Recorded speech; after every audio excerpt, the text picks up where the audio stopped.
It's phenomenal. I mean, if you'd have told me 5 years ago I'd be standing up today, I wouldn't have believed you. I didn't think the technology was there. I didn't think the opportunity was there 5 years ago, 10 years ago, 19 years ago. I had no idea that it was there. So you got to keep your eyes open to what's around you and look for the possibility. It's there, you just got to look for it. And I did, and I got it. And now I'm sitting in a chair that stands me up. I'm 6'3" again when I want to be, and that's a pretty awesome feeling. I'm no longer the short guy in the room. He has been a paraplegic for 19 years, but Bryce Alexander chooses to live life to the fullest.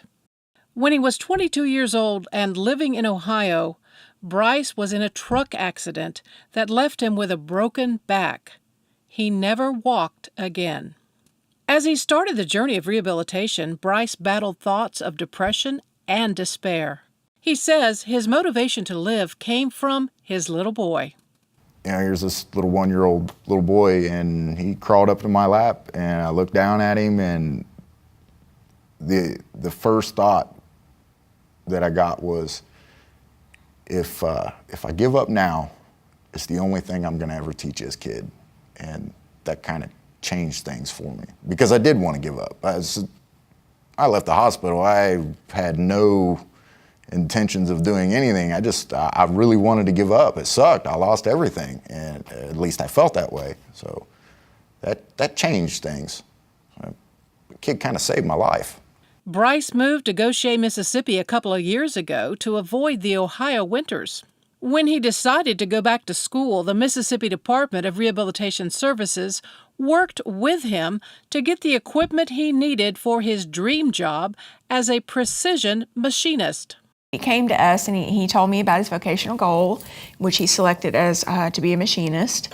And he had already did the research on the school that he wanted to go to, which is Mississippi Gulf Coast and over in Jackson County. Got the chair order for him and everything, and unfortunately I was out of the office. I was out doing PR at the time, but he showed up and my assistant texted me saying that he was here showing off his chair, and he was just beaming. And took a little short video of him and texted it to me, and I was just like smiling from ear to ear, you know. The request for a stand-up wheelchair was a first for Diane. People tend to want, you know, the wheelchair with all the bells and whistles and just anything you can get, you know, and not Bryce. He was like, nope, I don't want a mechanical, I do not want a mechanical chair. I want a manual chair, so if it breaks, I can fix it. So I was like, there you have it right there. So, and he's very self-sufficient, and it tells me a lot about him, you know, when he made that comment. Bryce is very thankful for the opportunity for independence provided by the Mississippi Department of Rehabilitation Services. Thank you. Seriously, from the bottom of my heart, thank you so much.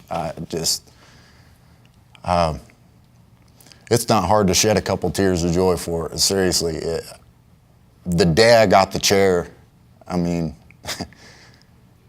it's a whole different level of things that I get to do now that I couldn't do before. Yay, look, yay. Standing tall again. Yay.